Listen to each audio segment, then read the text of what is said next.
Chicago town. Say that started the fire. It says that she is a gaunt, black-haired glamour ghoul who comes out through ominous... You're still afraid. Stop it now, I mean it. You know how people exaggerate. They're coming to get you, Barbara. Goes this with... Stop it! You're in... Barbara?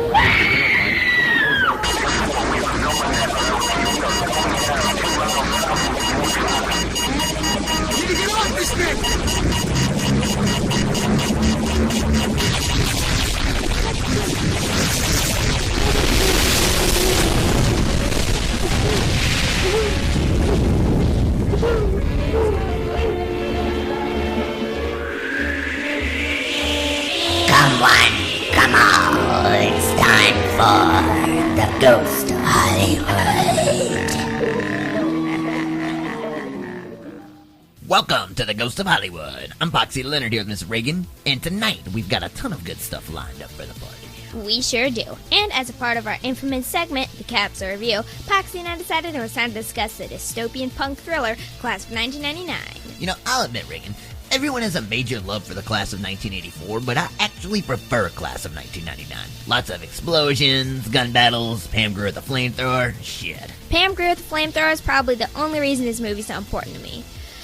Oh yeah, before I forget, shout out to our new writer, Chris Klon. He joined our crew here at GOH last month and played a pivotal role in the development of this episode. You know, we also have a special guest tonight, and that is the screenwriter, Courtney Joyner, who is going to be on the air with us here a little while to talk about Class of 1999. And Ragan, I'm excited about getting to talk with him again. The other night he was telling me all kinds of cool stories, so it'll be great getting everyone in on that, you know?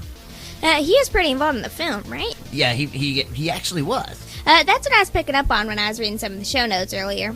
Alright, wall crawlers, stay tuned because when we return, it's all about fucked up news. I'm Poxy Leonard, you're listening to The Ghost of Hollywood. This is an old one by Two Way Army. Our friends, Electric.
And now it's time for Fucked Up News right here on the Ghost of Hollywood. Here's to you, Poxy. Welcome to Fucked Up News. I'm your host, Poxy Leonard, here with Miss Ragan. Thanks, Poxy. In headlines tonight, Congress refuses to pass additional stimulus, suggesting that Wall Street cover the bill. A first for bipartisan efforts in quite some time. Congressional delegates from both sides of the aisle complain that there is absolutely no reason the country should plunge itself farther into debt, while there are like 10 dudes out there with enough money to finance stable housing for the entire planet. In response, the deep wallets on Wall Street all cried John Galt, even though none of them has actually taken the time to read the book entailing who that is. After intense negotiation on Capitol Hill, Wall Street was again able to convince Congress that by allowing asset managers to handle another impending financial crisis, that the wealth would trickle down, allowing for everyone to live long and prosper. Wow, that sounds like a terrible idea, Poxy. It sure does, Reagan. In other news, Mexico files a defamation suit against Ted Cruz following his family vacation last month to Cancun. Cruz, who we all know only had 3 functioning brain cells anyway, opted to join his daughters on an impromptu trip to Mexico's beach-laden hotspot. Meanwhile, the state of Texas, which he represents as senator, was undergoing a disastrous winter storm that would leave millions without power and temperatures below freezing. After outrage spilled across social media and national headlines demanding for Cruz's ouster, the senator attempted to backpedal on his excuses for the trip by assuming the public is just as dumb as he is. And in our last story tonight, Johnson & Johnson shows Pfizer and Moderna how to get things done the first time around. In recent weeks, the pharmaceutical company has finally announced a single-dose vaccination that counters the double-shot vaccine currently being offered by its competitors. When asked why Johnson & Johnson had decided to move forward with the single-dose application, the company said that getting it done right the first time is what keeps them coming back. I don't think I understand what that means, Reagan. You know exactly what that means, Poxy. No, really, I'm not sure. Well, maybe you're more of a Moderna guy yourself then, Poxy. Oh, hey, that's not what your mother said. And that'll wrap things up for Fucked Up News on the Ghost of Hollywood. I'm Poxy Leonard here with Miss Ragan. Stay tuned, because when we return, it's time for tonight's Capsule Review, covering Mark Lester's 1990 sci-fi thriller, Class of 1999. Screenwriter C. Courtney Joyner will also be here with us to talk about the goings-on behind the scenes of Class of 1999. So, stay tuned. You are listening to the Ghost of Hollywood. This is UK Viva with Mr. Mystery.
UK Viva with Mr. Mystery.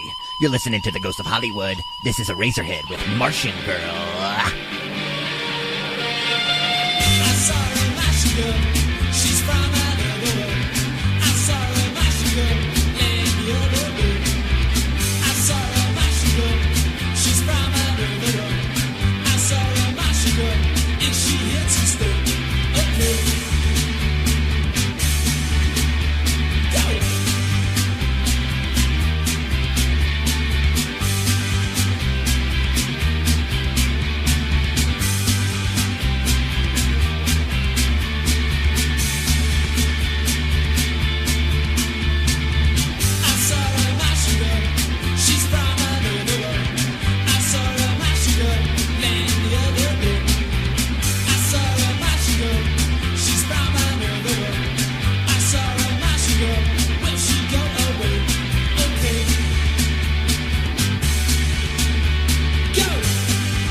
I operate from a model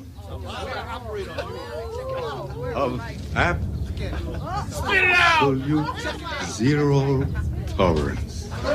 So do we. So no misbehavior in or out of this classroom. No roaming the corridors without a pass.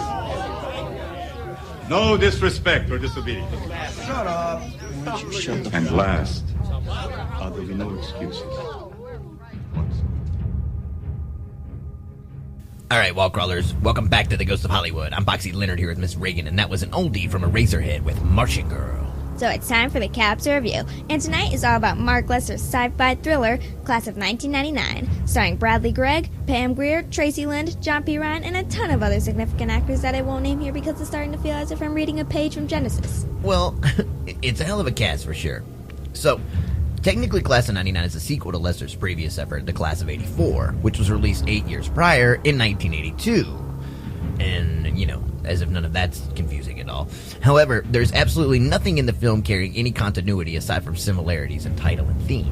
Class of 1999 is set at Kennedy High School in Seattle, where main character, Cody Colt, played by Bradley Gregg, immediately finds himself after his brothers and fellow Blackheart gangsters pick him up from prison. And what makes the film so cool right from the beginning is the elaborate sets where the car chases and shootouts take place. The entire area looks like some teenage wastelandist apocalyptic war zone. Of course, the school is located at the very heart of all of this. Where things deviate from the original is when the undercover androids playing teachers show up on the scene. They waste no time basically knocking the hell out of any student audacious enough to take them on. You know, this is pretty random, Ray, but I'm curious how they created the spanking sound effects in the scene where John P. Ryan is administering corporal punishment in front of the class. I bet that scene was really embarrassing to film. Like, is John P. Ryan's bending you over his knee and literally whipping your ass considered a career high point? Well, I don't know. It depends on how you look at it, I suppose.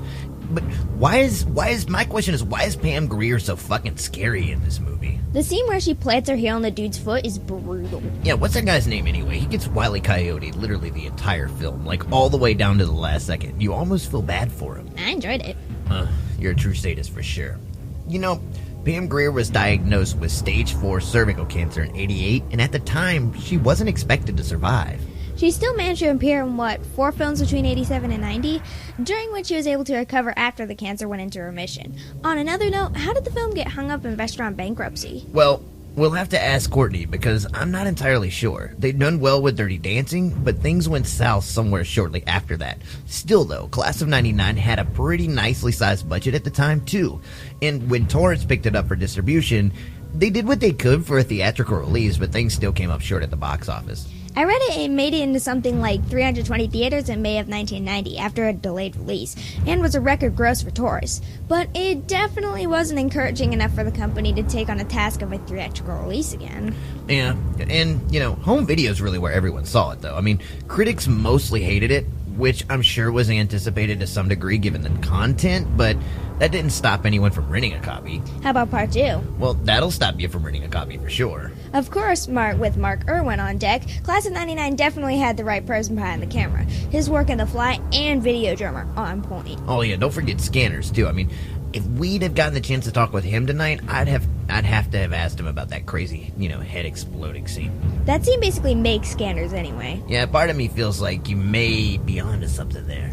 Anyway, Michael Hoenig of Tangerine Dream worked on the soundtrack, so you can't go wrong there either. And while we're just talking about whatever crosses our minds, I'll admit that for such a clean-cut looking kid, Bradley Gregg pulls it off. I agree, he sells it for sure. I mean, I think he's also the only person in the film without an interesting haircut. Well, the teachers... Yeah, but they're supposed to look boring, they're teachers. They don't look so boring towards the end, though. Well, touche. Alright, let's take a quick break. You're listening to The Ghost of Hollywood. I'm Miss Ragan here with Poxy and Ragan discussing the movie Class of 1999. When we return, screenwriter C. Courtney Joyner will be here with us to discuss his work on that film, The Class of... How many times are we going to say it tonight? We've said it like a million times. It's our new favorite word. Class of 1999. We should play Prince. It's time to... I'm sorry. All right, first, let's hear one from the movie. This is John Moore and the Expressway with Underground. Stay tuned, suckers. We'll be back soon. And you're listening to The Ghost of Hollywood.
As part of tonight's discussion on the Class of 1999, I figured who better to talk about the movie with than the screenwriter himself, and that is no other than Courtney Joyner. How are you this evening, Courtney? Living the dream. Absolutely fine. Sending good thoughts to all my friends in Texas right now who are still in the dark and still chilly. So, we're here to talk about Class of 1999 tonight, but let's start back a little earlier. Your first feature to see the screen was titled The Offspring, and that was starring Vincent Price. Now, it originally came out under another name, but, following that, how many features did you write before going to work on Class of 1999? Only the one. While Offspring was actually being made, I got the job to write Prison, and then Prison was the movie that got me Class of 1999 because the producer, Irwin Yablans, recommended me to Mark Lester. So let's talk about your experience working with Mark Lester then. How did you two get involved? I mean, beyond that, because you worked on a couple of films. Class of 99 was the first of them, right? But you wrote a few more for him as well. Yeah, I think total we did 6 or 7 movies together. Mark was great. Right from the get-go, he wanted me to write the movie. He was at a very good place in his career because Commando with Arnold Schwarzenegger had been very recently. So, and he had done the movie Armed and Dangerous with John Candy. So these were big movies, and of course Commando was a huge hit. And he wanted to kind of go back to his indie movie roots, like he had with Class of 1984 and some of his other films that he had been making, such as, Bobby Joe and the Outlaw and Stunts and all those films, and the Steel Arena, that goes way back. Yeah. And so then he wanted to kind of relaunch that portion of his career where he would actually produce and direct and kind of be the guy in charge and actually have a ownership stake in the movie as opposed to being a director for hire. So it was originally his intent to, like, he wanted to make the sequel then. No one approached him about coming up with the idea for the sequel. It was out of his head that he wanted to do this.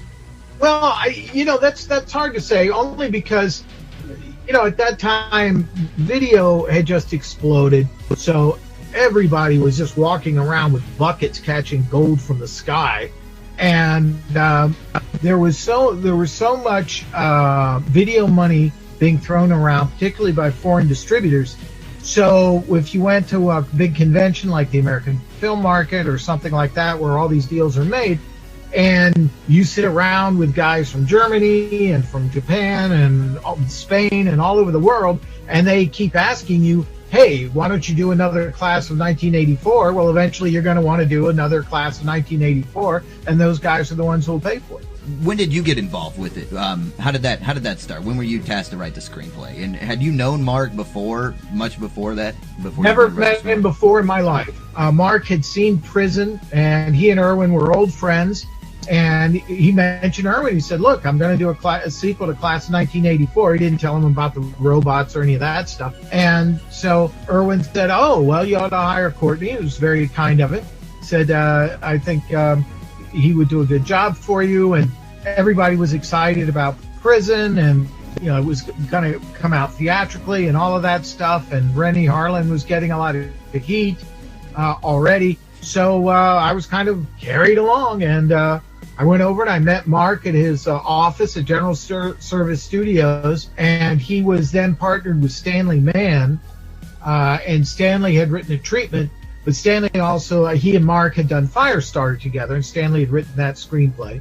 Okay. But this was going to be a non-Writers Guild project, so Stanley could not work on it, and I wasn't in the Writers Guild, so he said, well, Courtney, you go to work, we'll supervise, and there you go. That's how it happened. When you got the jump on the screenplay, Mark had already thought out kind of like you said, that there was already a treatment in play. So how long would you say it took you to write the screenplay? Well, the treatment really was only a few pages, and it differed so completely from what we ended up doing. Primarily in the concept of the robots themselves, and they were real robots. They were lived in cases, or rather were packaged in cases, and that's where they remained, and then they were brought out to teach classes, and they had battery packs and power sources coming out of their heels and all kinds of things like that. And so I got rid of all that, and then started with the idea of them being androids and looking like human beings. And as I remember, the first draft was, I think it was like 5 or 6 weeks.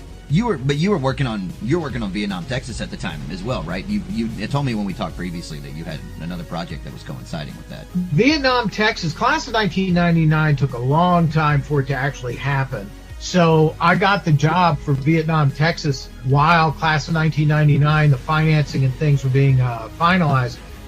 So I used to work on multiple scripts all the time back in those days. I couldn't do it now, because half my brain is turned to mush. But the two movies were shot at the same time. Oh, okay. So the movie, so the actual the filming was what coincided. I had misunderstood you originally. Right.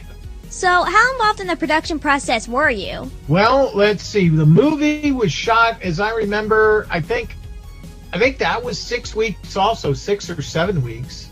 And I was on location in Seattle for about 2.5 weeks. Well, I was brought up there initially. I've been on the project and off it and on it and off it for like almost 2 years. And different people were brought in at different times. And then that work was, a lot of it was just thrown away, and they would start over again. So finally, when the movie was financed by Vestron Pictures, and we were going to shoot in Seattle, because we didn't know where we were going to shoot. We tried looking for locations in Los Angeles and things, and nothing really suited Mark, especially with the amount of explosions and things like that we wanted to try and do, and the effects of the robots and things. We ended up in Seattle in an area of the city that was soon going to be demolished for, I believe, a new roadway. So we had all these abandoned houses and an abandoned high school. So we just moved in and took the whole thing over, lock, stock, and barrel. And I was there a week or so, maybe a little bit longer, before we actually started principal photography. And I found out that Pam Grier was going to be in it, and John P. Ryan, and all these people. And I knew Malcolm McDowell a little bit socially, and so I knew he was going to be in it because he and I had talked about it at a party. And then, but I was so excited about Pam Grier, and I love John P. Ryan. I just, Runaway Train, and oh my gosh, the guy was just absolutely awesome. I was there for that. Then I came back to Los Angeles because the Robert Ginty movie, Vietnam, Texas, with Dr. Hang S. Noor and Tamlin Tamita and all those people, that was starting. So I had to work on that for a while. And then I went back up to Seattle twice, actually. Once because my parents were there and they wanted to go on set and see what was going on. And another time I went with my girlfriend. But both times I had to do revisions and things like that for the specific locations that we actually had. And then the ending got shifted around. What happened with the production company Vestron during the time? Why did they file for bankruptcy during the shoot? Well, the thing is with Vestron Pictures, they had that enormous hit with Dirty Dancing. And the company was primarily located, their executive offices actually were in Connecticut. And Dirty Dancing, and then they had some other movies that some had done a lot better than others. Others were kind of, on the middle ground, but they never had that big hit again. And they had invested very heavily in a movie John Milius was writing and directing for them called Farewell to the King, starring Nick Nolte, and it was very expensive. Vestron was kind of in one of those companies where if one big film does poorly, or they have invested so much money in one big movie, it kind of throws the rest of the schedule completely haywire. So they had all their eggs in one basket. They had all their eggs in one basket. One basket, absolutely. And because we were shooting at the same time as Blue Steel, the Catherine Bigelow movie that Eric read and she wrote with Jamie Lee Curtis and Ron Silver, and also the movie Little Monsters. So our class 1999, we're filming up in Seattle, and Vestron declared bankruptcy. Was there ever fear that the film would be shelved after wrapping? Well, actually, we were. What happened was all three of these movies ended up going to auction to distributors. We all got through post-production, and how they wrangled that, I don't actually know. But then distributors, movies were screened, and then distributors bid on us, and we were very little. MGM, of course, bought Blue Steel. We were bought by United Film Distributors, the guys that handled all of George Romero's movies, and Little Monsters went to New Line, I think. Was there anything originally that you had in the screenplay that didn't make it into the film? We went through so many drafts. It always kind of came back to the first or second drafts that I did way back because Stanley Mann was long gone from the project. He was working on some big movies again, and but going back to that period kind of is what kept happening. The thing would get developed and new ideas would come and everything else, but they go, no, let's go back to the other way, because it just conformed really, A, to the way Mark wanted to make it, and B, to the amount of money that they would have to make it. I was always pretty good about being able to write to the money. And no, I was going to say the biggest thing that was, and it was in the script for a very, very long time through subsequent drafts, but the biggest thing we lost was the very ending, after the kids fight the teachers and they kind of blow them up and the parts get scattered hither and yon. They were supposed to come together as like one giant machine, like a giant spider, basically, that was mechanical. And I'd always loved the stop motion machines at the end of RoboCop that Phil Tippett created. I thought those were so cool. Yeah. And I love stop motion animation anyway. So that's what we thought we were going to be able to do. But there never was, I believe, a bid to build that creature that would have worked for our budget. And so, but they kept it in there for a very long time, and finally they said, no, it's just going to have to be one of the androids is stripped down to its metal skeleton, and it's going to go after our hero and heroine, and they're going to have to beat it. In writing, was there a plan to deviate from Class of 1984 in terms of it being more of a standalone film rather than a direct sequel? That is a very excellent question. And in fact, it never really came to pass that we were going to do an actual sequel to Class of 1984. Mark's idea was, let's just do really another movie about, crime in urban high schools. And of course, things had gotten a lot worse from when he made Class of 1984, and it's the punk rockers are, causing all of this mayhem and everything. And so there I was writing about all types of things like weapons detectors and all of this, and sadly all of that happened. But now with, you brought up the special effects earlier. Now, the special effects in this movie, they were really something for the time. You had a flamethrower for an arm, an android with half his face ripped off lurking in the hallways, like you said. Is it true that everything there was a practical effect? And what can you tell us about how some of this stuff was pulled off? Absolutely 100% true. Of course, that was the standard then. And Eric Allard and the Bermans engineered these effects, and they just did a tremendous job. And I was there one day. They were putting Pam Grier into the rig with her flame-throwing arm, and that was really a contraption. She had to sit basically in a giant chair that had all these pyrotechnical tanks, and all the gas and everything was behind her. But then, hoses and, all of this type of stuff running down close to her body. So this flame was not that far away from her, and from her hair and her face and everything. Of course, the guys knew exactly what they were doing and did a brilliant job, and nobody was hurt. But that was really something. But it was all absolutely done right there on set. Was some of that stuff that she's wearing heavy? Like, when we were watching the film, we really paid attention, because, like, in the scenes when she's coming down the hall and stuff, I mean, you can tell, like, it sizes her up exponentially, you know what I mean? But it almost looks like she's, like, like heavy equipment. Like, is it as heavy as it looks? Oh, no, well, it was. I mean, it was, because it would be like a soldier trudging through the swamp carrying a flamethrower, and have to have the tank on his back and all of that stuff. I remember we had a screening, and somebody from the audience really nailed me on that. They got up with the classic, look, if you're going to screen for sci-fi nerds, get ready, and because I'm one myself. Yeah. So this guy got up and started this whole thing of I have to point out that exoskeleton that would be necessary to support the type of weapon system that you're presupposing for this character actually would be so heavy that she would probably fall through the floor supports because of the weight of the equipment, and you should have considered that. Yeah, so I was just sitting there going, well, no, yes, it was a special alloy, or I lied about it. I don't know what I said. Yeah. What about Patrick Gilpatrick's arm? I mean, you sound, I mean, I know that you wrote the screenplay, but your involvement is pretty heavy. So how did they work on the arm, and like when John P. Ryan's arm pops off and there's like that spike thing that's almost like the handing, like the claw in the machine that grabs you, how did they do all that?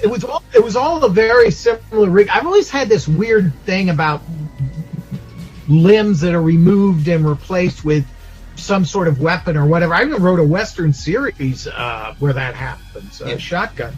And the setup for the practical devices for John and Patrick and Pam were all essentially the same, in that they would stand in a rig with one of their arms hidden behind them, and then the artificial arm would be lined up with their shoulder, and that would operate on its own with puppeteers and effects technicians and things. Now, hold with my knowledge here on this, because I'm going to be naive, but the shots where Patrick Gilpatrick's almost coming down the hall, and they almost look like stop animation or something like that. What is it actually? How is that? Where he's almost more robot than man? You mean when he was the robot? That was a full scale thing. And I saw that, and that was suspended. It was like it was gorgeously done, but it was like an extremely elaborate marionette. All right. And they had tracks running over it, and it was suspended by wires, and that was how they made it move. Oh, okay. Well, I would have never That's wild. So these killer robots were the brainchild of the character Dr. Bob Forrest, who was played by Stacy Keach. Now, I read that it was Stacy's idea to resemble traits of albinism. Tell me more about that, because you wrote the original screenplay, you wrote the screenplay. So tell me about that. And you also mentioned to me in our conversation about where the control room scenes were filmed, and you talked about some really unique stuff that in some history behind where it was filmed. So can you fill me in on that too? Oh yeah, well, I didn't actually meet Stacy, and what a great guy he is. And I didn't actually meet him until we were in Seattle. Okay. And fortunately, the very day, that I returned and the filming had started, the day I returned, they were doing a scene between Stacy and Malcolm and Pam and John Ryan and Patrick Kirkpatrick. There's a dialogue scene where they're all in Malcolm McDowell's office. Yeah, that night. So I was there for that. So that was pretty cool, because there was the whole cast. I was like, wow-wee. So I just sat there and listened.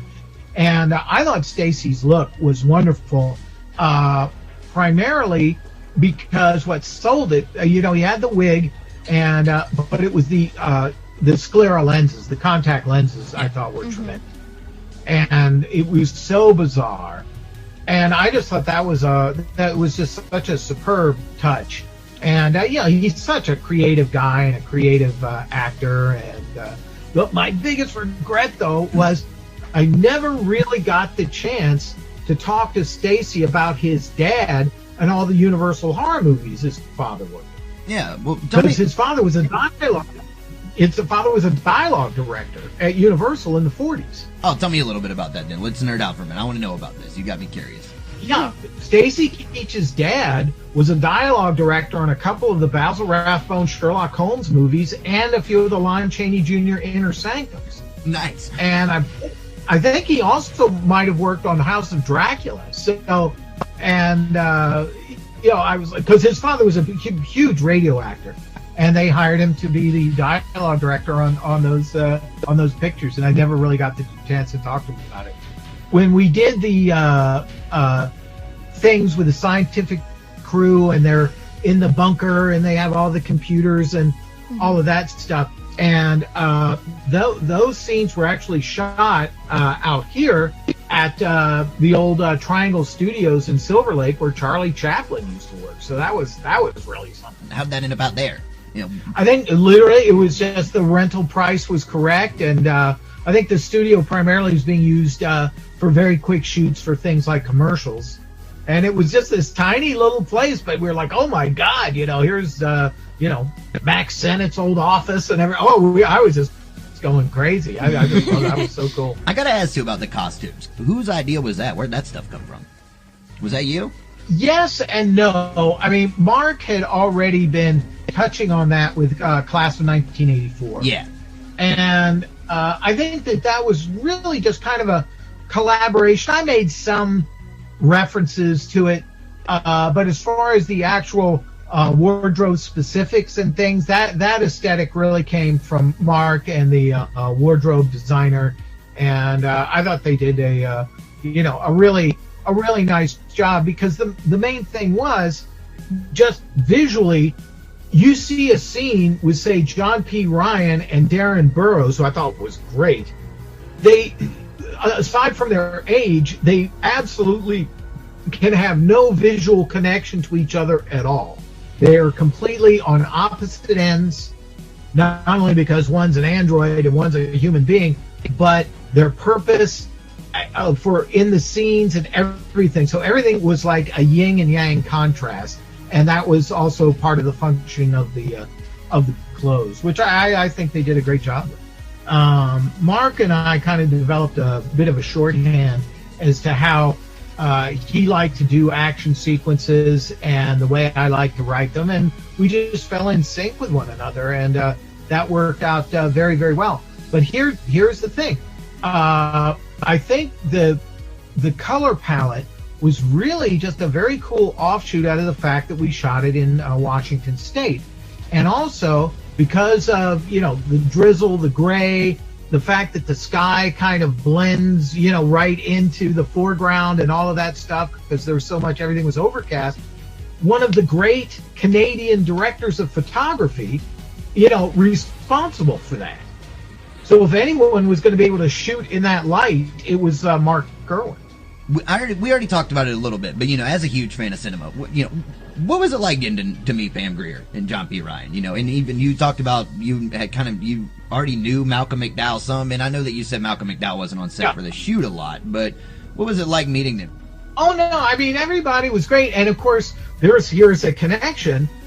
Is that one of the the female member of the gang, Jill Gatsby, is Larry Cohen's daughter. So she and John Ryan, of course, had a long time connection. Yeah. Because John had done so much work with her dad, and Jill was great, and so I spent a lot of time. She and Josh Miller were the younger people I got to know well. I mean, Bradley Gregg was personable or whatever, but everybody's working and they're doing their thing, and but the person that people ask me about, and I didn't even know she was in the movies, Rose McGowan.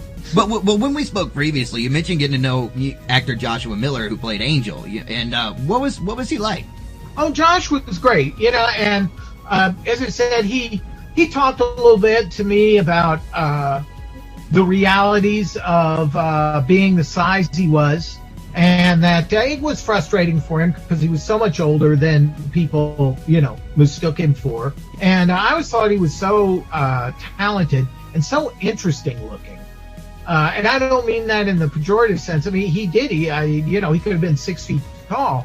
And so Mark had worked on Commando, which is, I'm wondering, I wanted to kind of ask about how that factored into dealing with a lot of the explosives and stuff on set. I know you said it was a lot more consolidated, but if that gave him kind of experience and an approach to it. But I'm also curious, who thought of the kills and the one-liners that follow them at the end? Because each teacher, when they go down, there is a nice little pun right there that's a good one-liner, and it seems so Commando or Arnold, Yeah.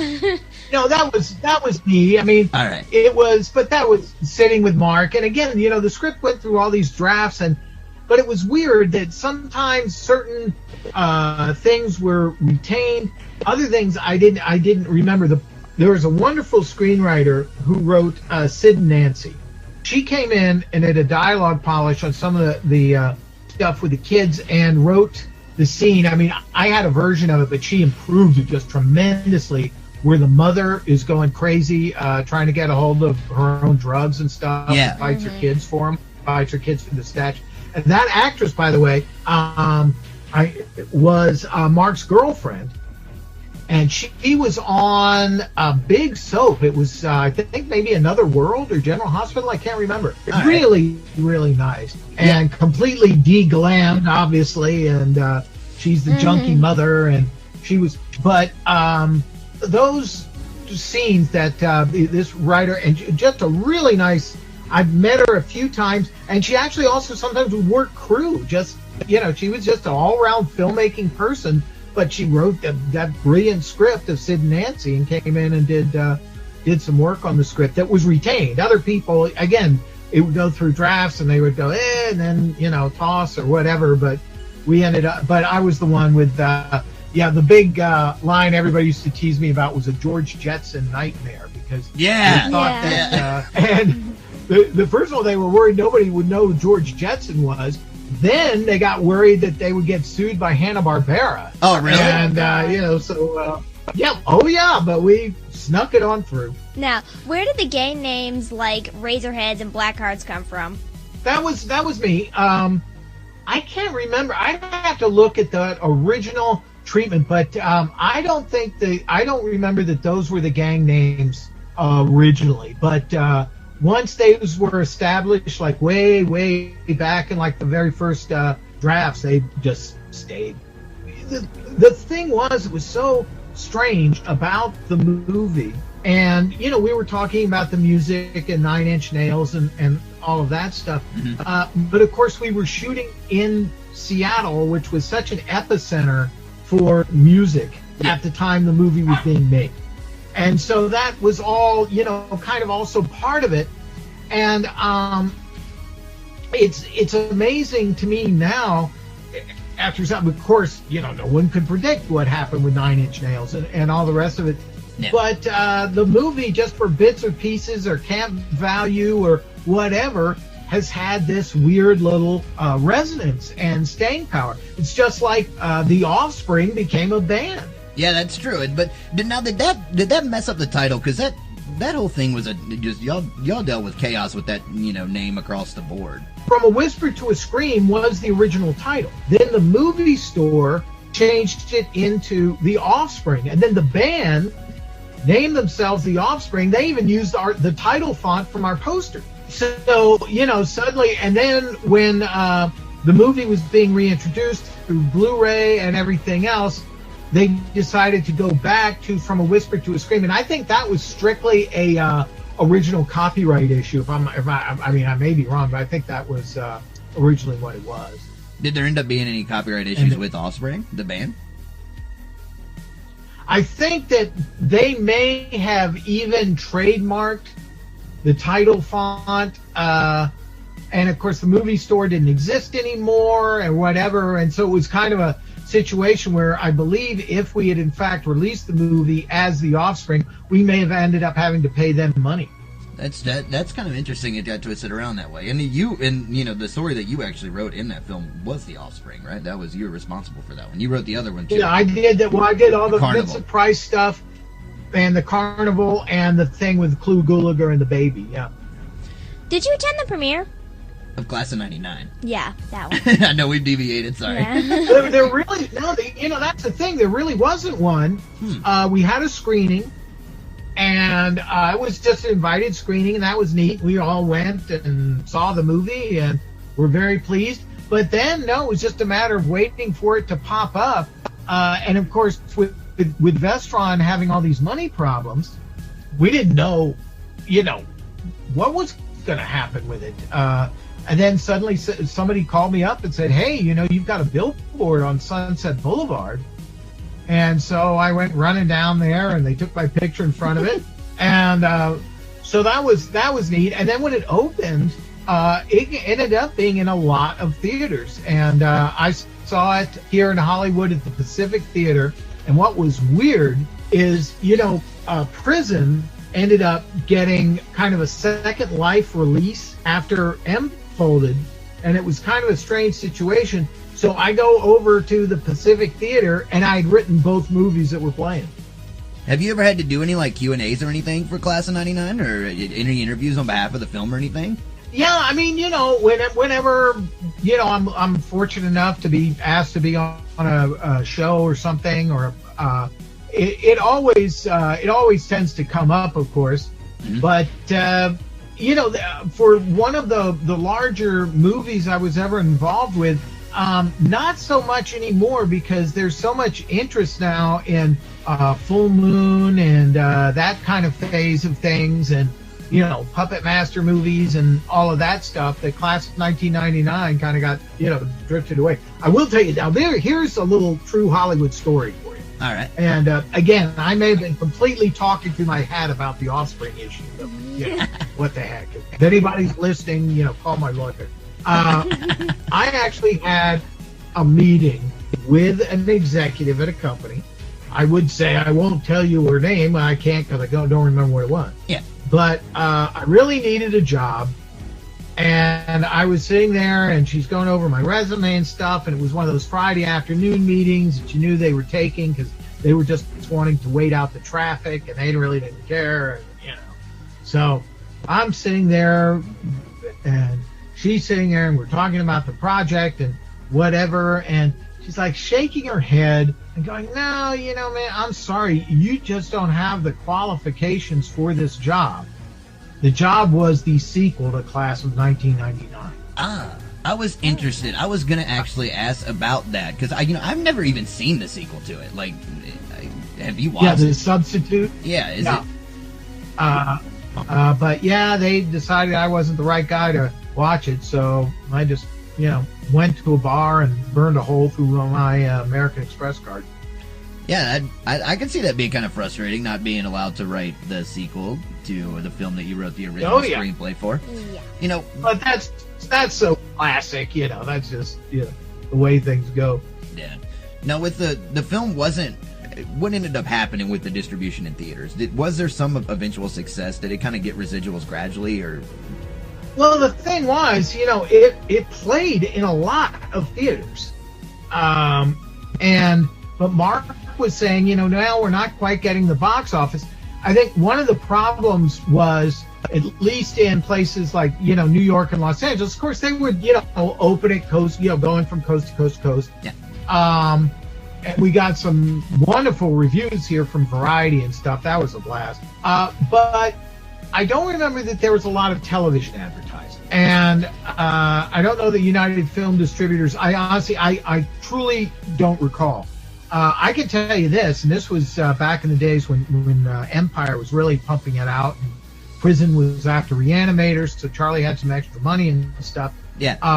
I saw that trailer for Prison all the bloody time before the movie came out. Just constantly. Prison did all right though, didn't it? It did all right though, and it had a pretty good cast. Yeah, it did very well.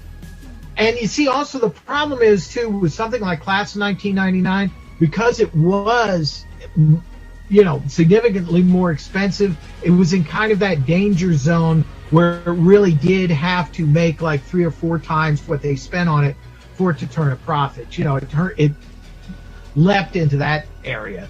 And now, United Film Distributors did not pay anything what Vestron, spent to make it. Yeah.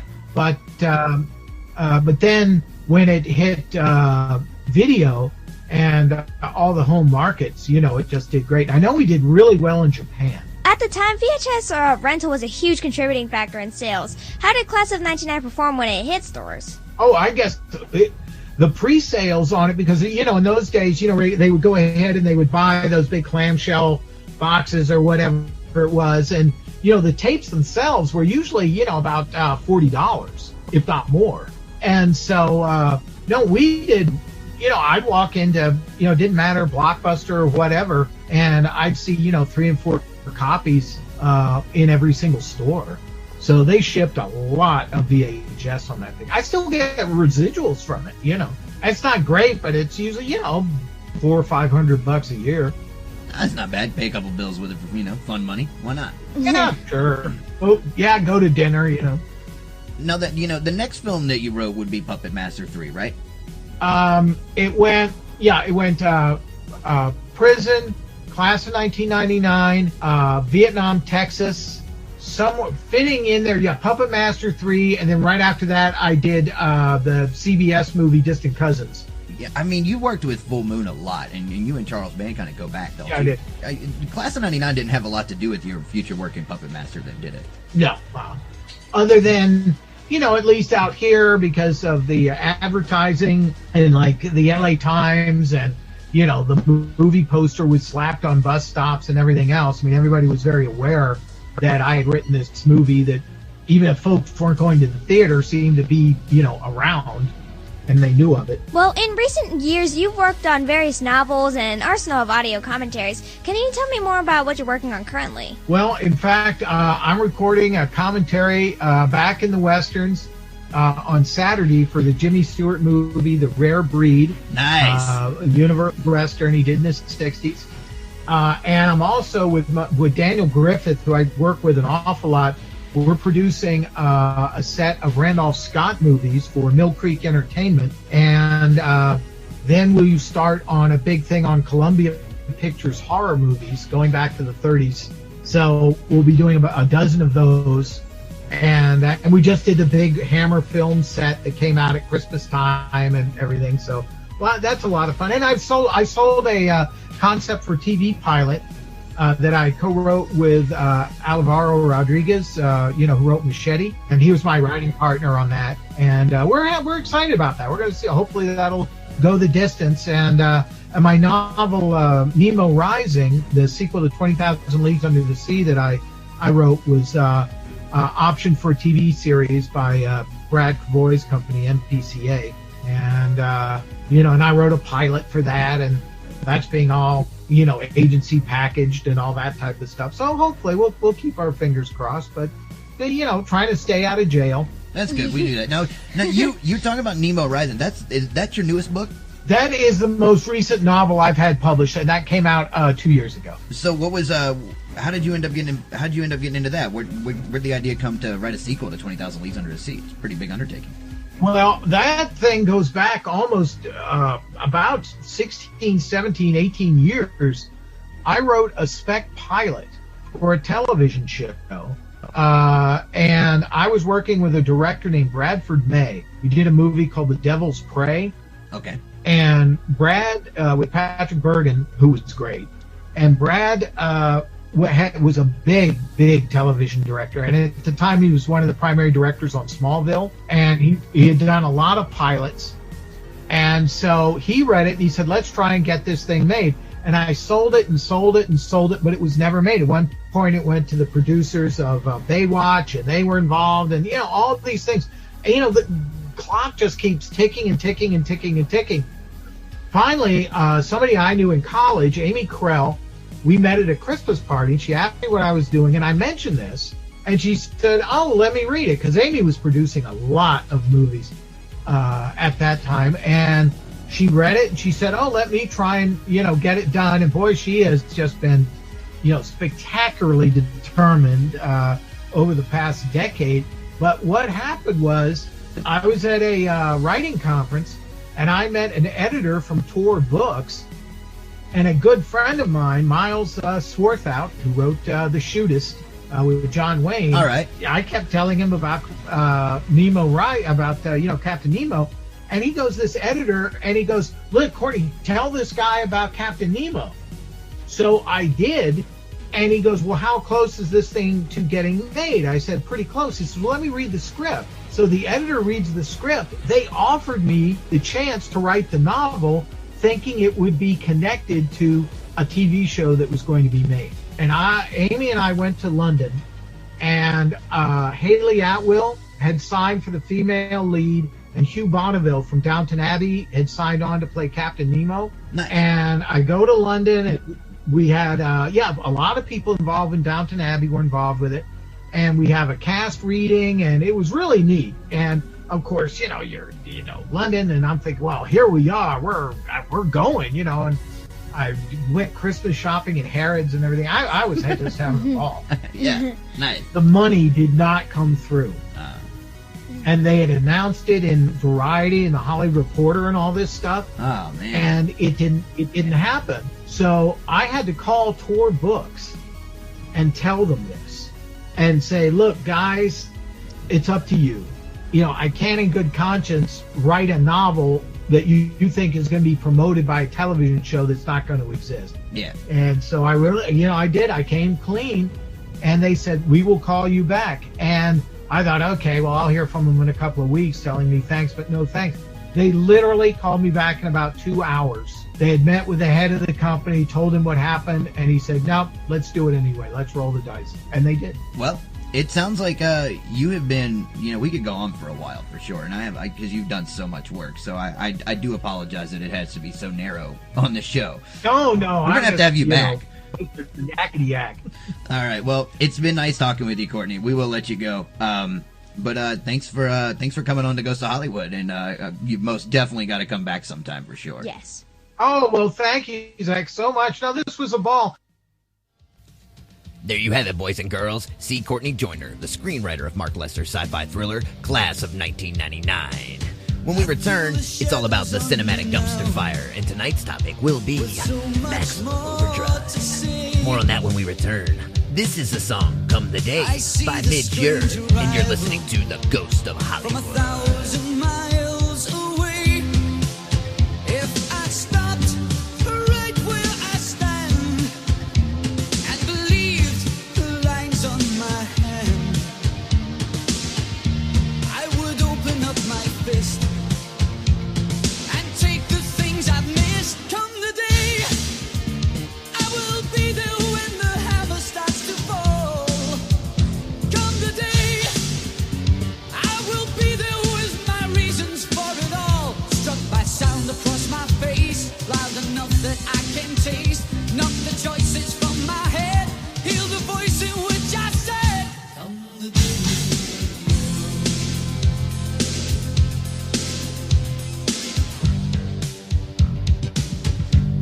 I weave around the dangers, the finest threads unwind. This net between my fingers covers all I've left behind.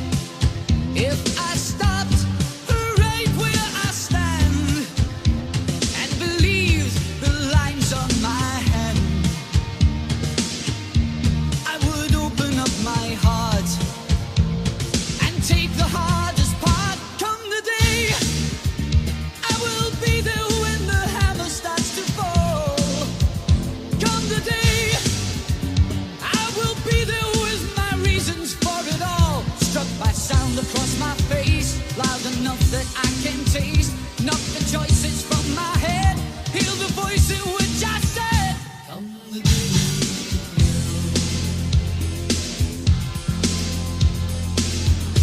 When the hammer starts to fall, I will be there when you call.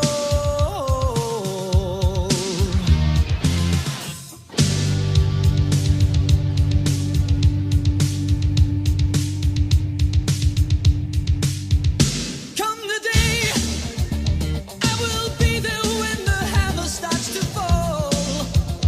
Come the day, I will be there with my reasons for it all. Struck by sound across my face, loud enough that I can taste. Knock the choices from my head, heal the voice in which I said, come the day.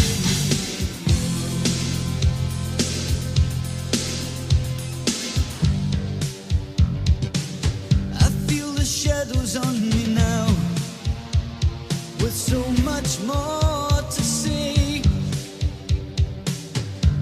I see the strange arrival from 1,000 miles away. If I stopped right where I stand and believed the lines on my hand, I would open up my fist and take the things I've missed. Come the day, I will be there when the hammer starts to fall. Come the day, I will be there with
terrifying, frightening, and out of control.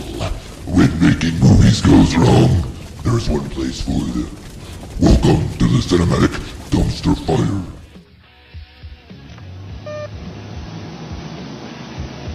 Honey, come on over here, sugar buns. This machine just called me an asshole. The time has come for another disastrous movie-making tale on tonight's segment of the Cinematic Dumpster Fire. On the docket, we have the story of cinematographer Armando Iannucci, who lost his right eye on the set of Stephen King's directorial debut, and that is 1986's Maximum Overdrive. It's a well-known fact that the film itself was a complete cinematic dumpster fire, and that maybe Stephen King should have just stuck to writing. But of all things, critics seem to eat the screenplay whole with all sorts of nasty comments. Based on a short story called Trucks that King first published in a nudie mag called Cavalier back in '73, Maximum Overdrive is a film where machines animate and turn on humans. Except with the machines, there's nothing clever or ambitious, but rather, well, name a modern-day appliance commonly used in the mid-'80s, and it's there ready to attack you in the dumbest way imaginable. Which is exactly what happened to Armando Iannucci on July 31st, 1985. Story goes that while filming in the suburbs somewhere in Wilmington, North Carolina, a scene was arranged featuring an out-of-control lawnmower making its way towards the camera down the driveway. And for some reason or another, the choice was made to prop the camera up using pieces of wood. When the out-of-control lawnmower actually lost control, it veered straight towards the camera, knocking it aside and devouring the wood propping it up. As a result, wood splinters leaving the mower at high velocity struck Iannucci in his eye, causing irreparable damage and vision loss. So, I read this oral history where Martha Schumacher and Laura Harrington, well, there were some other people involved, but I forget off the top of my head who it was. Anyway, so apparently no one turned the lawnmower off because King didn't instruct the operator to do so. And after the accident, Iannucci returned to the set, I think a week or so, maybe 2 weeks later, to complete his work on the film. What about the state of his eye? Well, I read that after the accident, there was some hope of potential recovery for a while. There are even pictures out there of Iannucci on set wearing an eye patch, looking very John Ford, if you will. But I read that he and King shot off fireworks together at the end of the production, had altercations that nearly became physical on set. I mean, it gets out there.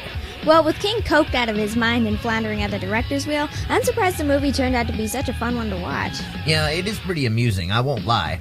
I love it. Anytime I watch Repo Man, I almost feel obliged to watch Maximum Overdrive immediately afterwards. It's funny you mentioned everything seems to go so smooth after Iannucci's eye loss. After production, he sued for like $18 million. Yeah, but they settled out of court. Regardless, though, it damaged his career permanently, and nothing about that movie was worth losing an eye over for sure. The only reason Iannucci was out there in first place was because Laurentiis thought King would need an experienced cinematographer because he was so green. All right. I feel like I'm out of things to say on this. Are you? Yeah. How about a song then, perhaps? What should we play? How about Listen to the Rhythm by Essence? The essence, E to the double S-E-N-C. No reference is over the micro R-P-H-O-N. The message is simple, it's simply what I Yeah, that's right. And what's that flash? Ghost of Hollywood. Yo, Essence. What's up, Flash? Is it alright if I bring the horns in right about here? Kick it. Now check it. I'm gonna drop the beat and I'm gonna put these fly singers over the top of it. Do it.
I'm blown up quick, I'm quick. pushy and aggressive. Impressive man, that's the reason I'm successive. The essence, expressing myself, cause man, am I the best. I feel like I sexist, grab a mic and I seduce ya. With a little beat, I have you think I 40 douche ya.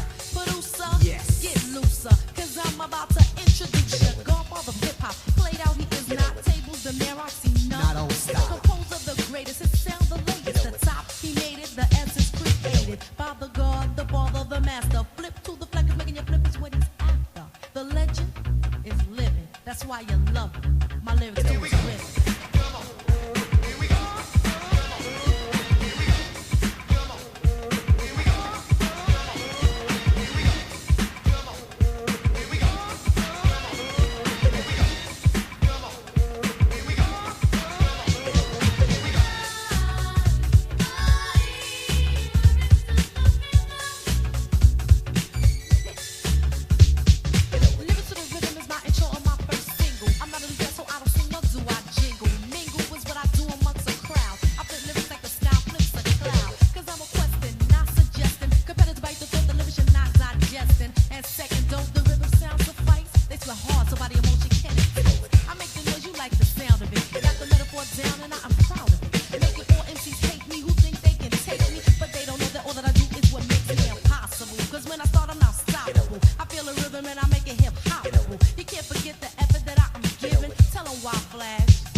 And that was Essence with Listen to the Rhythm. You are listening to The Ghost of Hollywood. I'm Poxy Leonard here with Miss Ragan, and the time has come for us to say goodbye. We'd like to thank C. Courtney Joyner for being here with us on the air tonight to discuss Class of 1999.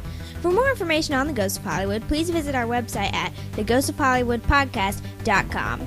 The podcast is also available on the usual streaming platforms. Well, I guess that'll wrap it up. We'll be back in 2 weeks. This is Southern Death Cult with Moya, and you've been listening to The Ghost of Hollywood.